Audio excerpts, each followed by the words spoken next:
Palakkad CPM Vallappuzha local കമ്മിറ്റിയിൽ പൊട്ടിത്തെറി. രാജി പ്രഖ്യാപിച്ച് ലോക്കൽ കമ്മിറ്റി യോഗത്തിൽ നിന്നും ലോക്കൽ സെക്രട്ടറിയും 4 അംഗങ്ങളും ഇറങ്ങിപ്പോയി. ചേരിക്കല്ല് ബ്രാഞ്ച് സെക്രട്ടറിയും ലോക്കൽ കമ്മിറ്റി അംഗവുമായ സുദീപിനെ വിഭാഗീയത ആരോപിച്ച് ബ്രാഞ്ച് സെക്രട്ടറി സ്ഥാനത്ത് നിന്ന് നീക്കം ചെയ്യാൻ ജില്ലാ കമ്മിറ്റി തീരുമാനമെടുത്തിരുന്നു. ഇക്കാര്യം റിപ്പോർട്ട് ചെയ്യുന്നതിന് ചേർന്ന ലോക്കൽ കമ്മിറ്റി യോഗത്തിലായിരുന്നു ഇറങ്ങിപ്പോക്ക്. വിവരങ്ങളുമായി അരുൺ ആലത്തൂർ ചേരുന്നു. അരുൺ, കൂടുതൽ വിവരങ്ങൾ.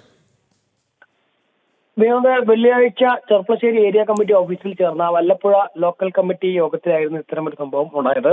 CPM വല്ലപ്പുഴ ലോക്കൽ കമ്മിറ്റി സെക്രട്ടറിയായ P സന്തോഷ്, ലോക്കൽ കമ്മിറ്റി അംഗങ്ങളായ സുദീപ്, PK ബാബു, റഫീഖ് പറക്കാടൻ, മോഹനൻ എന്നിവരാണ് ലോക്കൽ കമ്മിറ്റി യോഗത്തിൽ രാജിവെക്കുകയാണെന്ന് പ്രഖ്യാപിച്ച് ഇറങ്ങിപ്പോയത്. Cherikkallu branch secretary കൂടിയായിരുന്ന local committee അംഗം സുദീപിനെ വിഭാഗീയത ആരോപിച്ച് ബ്രാഞ്ച് സെക്രട്ടറി സ്ഥാനത്ത് നിന്നും നീക്കം ചെയ്യാൻ ജില്ലാ കമ്മിറ്റി എടുത്ത തീരുമാനം റിപ്പോർട്ട് ചെയ്യുന്നതിന് ചേർന്ന ലോക്കൽ കമ്മിറ്റി യോഗത്തിലായിരുന്നു നേതാക്കൾ ഇറങ്ങിപ്പോയത്. സുദീപിനെതിരെയുള്ള നടപടിയിൽ പ്രതിഷേധിച്ചാണ് രാജി പ്രഖ്യാപനം എന്നുള്ളതാണ് ഇവർ പറയുന്നത്. ഏതായാലും രാജി പ്രഖ്യാപിച്ച റഫീഖ് പറക്കാടനും CK ബാബുവും ഉൾപ്പെടെ വല്ലപ്പുഴ പഞ്ചായത്ത് അംഗങ്ങൾ കൂടെയാണെന്നത് ശ്രദ്ധേയമാണ്. ഏതായാലും ഈ വല്ലപ്പുഴയിൽ CPM-നകത്ത് വലിയ വിഭാഗീയതയും അതുപോലെ തന്നെ പൊട്ടിത്തെറിയിലേക്കും വഴിവെച്ചിരിക്കുകയാണ് ഈ ഒരു സംഭവം.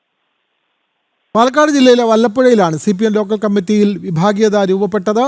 അവിടെ ഇറങ്ങിപ്പോക്ക് അടക്കമുള്ള പ്രശ്നങ്ങൾ ഉണ്ടായി. വിവരങ്ങൾ നൽകുകയായിരുന്നു അരുൺ ആലത്തൂർ.